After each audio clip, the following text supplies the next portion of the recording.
What do employers of commercial motor vehicle drivers need to know about the Department of Transportation's new strict enforcement rule about English language proficiency requirements? And how does it impact the employment of drivers?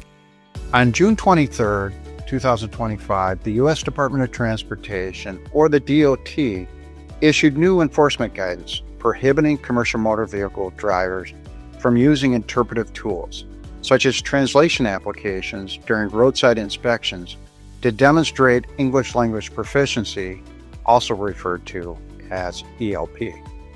Prior to this change, the DOT allowed drivers to use interpretive tools to demonstrate they met the ELP qualification requirement during a roadside inspection.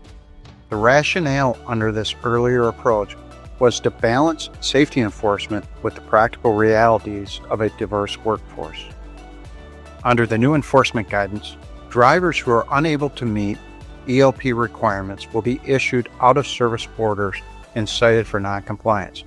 In turn, the driver's commercial motor vehicle will remain stationary due to the out-of-service order, impacting the flow of commerce. While further guidance was expected to be issued regarding how the rule will be applied and what an out-of-service order means for both the drivers and the motor carrier, such guidance has not been forthcoming. Instead, over 3,000 drivers have been issued out-of-service orders since the guidance took effect.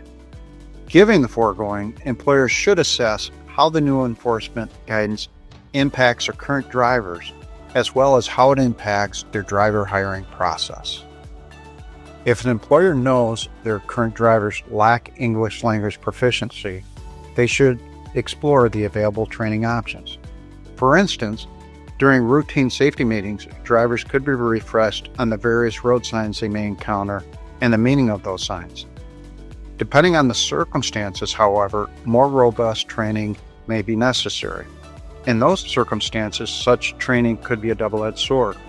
If the employer continues to employ drivers knowing they lack English language proficiency, they may be found to be in violation of DOT regulations, and such a finding could bring potentially significant penalties. In addition to addressing their current workforce, employers can review and revamp their hiring practices if necessary to ensure they hire drivers who meet the ELP requirement.